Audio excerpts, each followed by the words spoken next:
They called the town of Lark's Hollow a place that never kept secrets. But secrets have teeth. On a cold November night, a farmer's lantern found a lady's scarf on a fence post, blood dark on one corner and a ledger tucked underneath, as if someone had left an invoice for murder.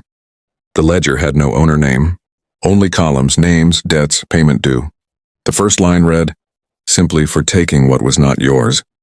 2 houses down lived the Callahan family. Michael Callahan, a butcher with a temper, his sister Anna, quiet and careful, and their nephew Jonah, restless and bright. The town whispered about debts on paper and debts between men. Michael ran with men who said a quick hush could fix a tarnished name. Anna kept her eyes on Jonah because boys learn what their elders teach. That ledger on the fence felt like something bigger than a private quarrel. It smelled like transaction and design. Within 48 hours, the ledger claimed its first column. Lena Mercer, a seamstress with a sharp laugh, failed to reopen her shop. Late one morning, the police found her body near the train siding, not in an accident, but staged to look like one. Her throat showed a clean work, practiced. In her palm was a scrap of paper with one word: balance. Michael swore he knew nothing. The ledger disagreed. It listed Lena and a number beside her name as if tallying stitches. Jonah found the ledger that night in a dustbin behind the depot. Its pages smelled faintly of iron. When he opened it, the ink rearranged itself beneath his thumb. Names shifted into columns, and beside junk entries appeared a line in a handwriting like a whisper. When debt cannot be paid, the ledger designs payment. A real ledger accounts for dollars. This ledger accounted for people.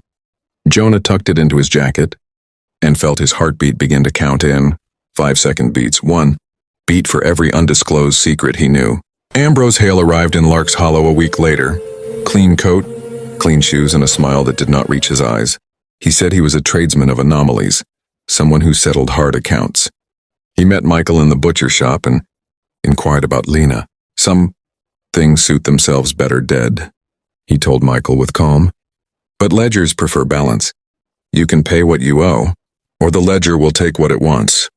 Michael laughed, and the laugh came out thin. He had creditors, enemies, and a past he never mentioned.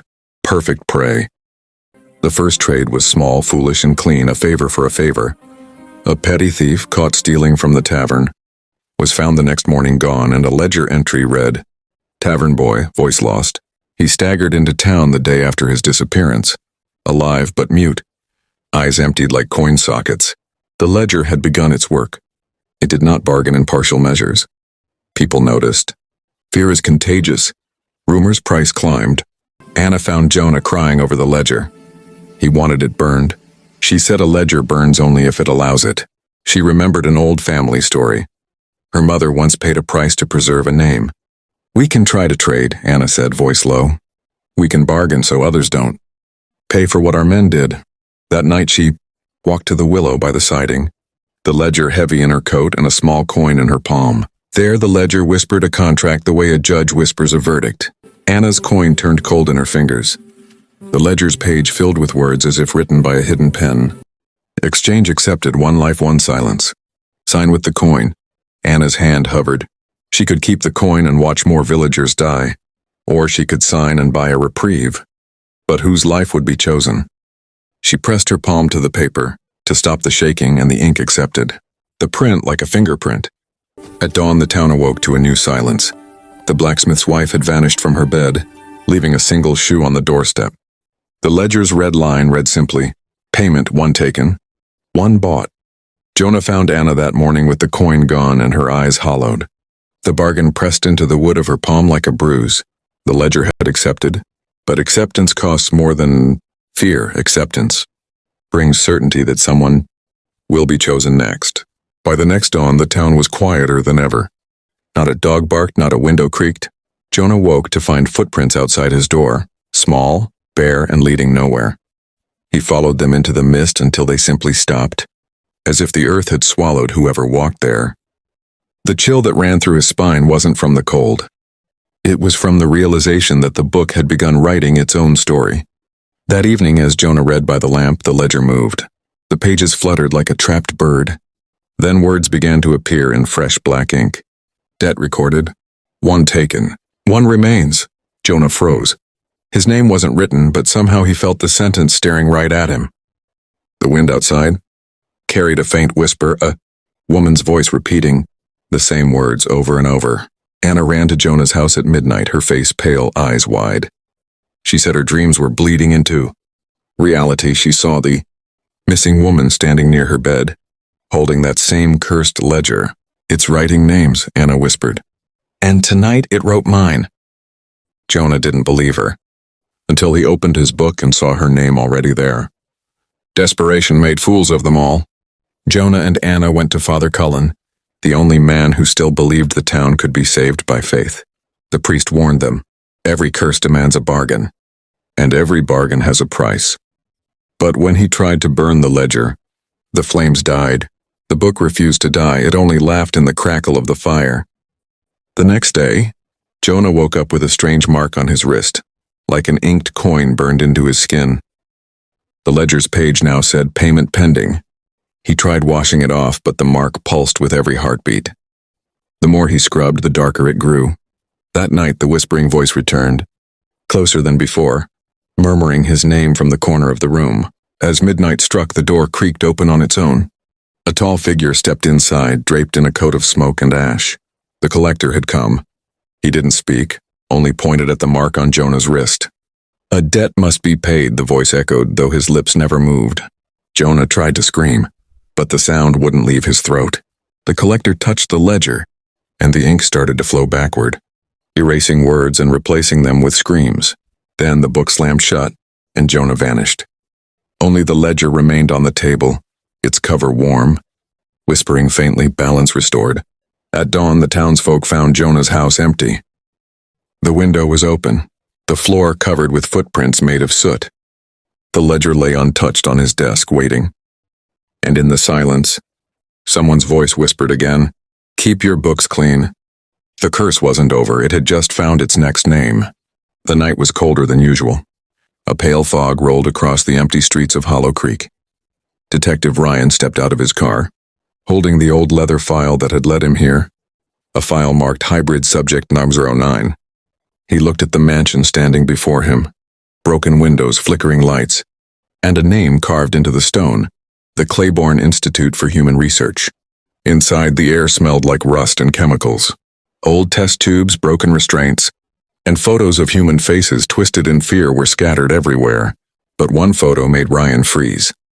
A woman who looked exactly like Emily. The same woman who went missing 20 years ago, after her revenge on the town's mayor. Could it be that she was part of the hybrid project? Suddenly, a whisper echoed through the corridor. "Ryan, you shouldn't have come here." The voice was soft, but it came from behind a locked glass chamber. He turned his flashlight and saw her, Emily, but her eyes were glowing, half human, half something else. She pressed her hand against the glass, whispering, "They made me one of them, and now I can't die." Ryan's heart pounded. The truth hit him. The hybrid fear wasn't just a myth. It was a government experiment, buried for decades. And Emily was the last living proof. But before he could react, the lights went out. Emergency sirens echoed through the halls. Something else was awake. Something that didn't want the truth to be found. And this time the hunter was being hunted. Darkness swallowed the laboratory.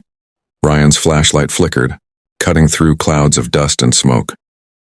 From the far end of the corridor came a metallic scrape, a sound of claws on steel. He whispered, "Emily, is that you?" But the voice that answered was not human anymore. The glass chamber exploded outward. Shards flew like razors. A figure stepped out, part woman, part nightmare. Her skin shimmered like metal under her torn gown. Veins pulsed with blue light. She looked at Ryan with sorrow and rage. "They used me as revenge," she said, her voice echoing metallically. "Now I'll finish what they started." The alarm screamed. Security footage flickered on the walls, showing bodies of scientists long dead. Files labeled Subject 09, a terminated failure, burned inside the monitors. Ryan realized this wasn't a crime to solve. It was a curse unleashed. Emily turned toward the hallway doors. "Everyone who created me must pay." She slammed her fist through the steel door. Sparks showered across the floor. Ryan tried to stop her, but she vanished into the storm outside, leaving behind a trail of glowing footprints. For the first time, Ryan wasn't the hunter anymore. He was the only witness to something beyond justice, beyond death. He whispered, "If she finds them, none will survive." Lightning cracked the sky. The hybrid had awakened, and revenge had just begun. The night bled into dawn, but the storm didn't stop. Ryan followed the trail of glowing footprints through the forest, toward the ruins of the old military base where the hybrid project had begun. Every step echoed with guilt and fear. He knew Emily wasn't killing for survival anymore. She was killing for justice. Inside the base, the remaining scientists gathered in panic. Their monitors flickered with her face, half human, half machine. One scientist cried, "We can shut her down." But before he could move, the lights went out. Only her voice remained, the cold and calm. "You shut me down once. Let me return the favor." Screams filled the hallways. Machines turned against their makers, crushing metal and bone. Ryan ran through the chaos, shouting her name.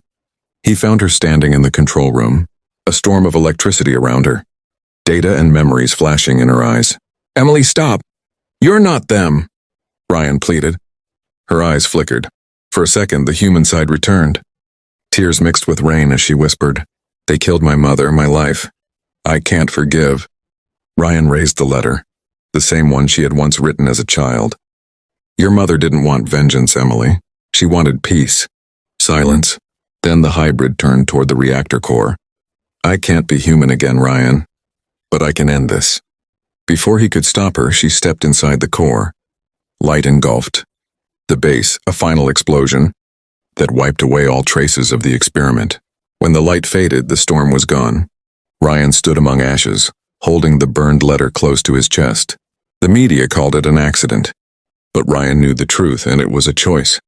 Emily, the hybrid, had sacrificed herself to erase the evil that created her. In the end, she wasn't just a monster or a victim. She was a reminder that revenge born from pain can destroy everything, even the heart that seeks justice.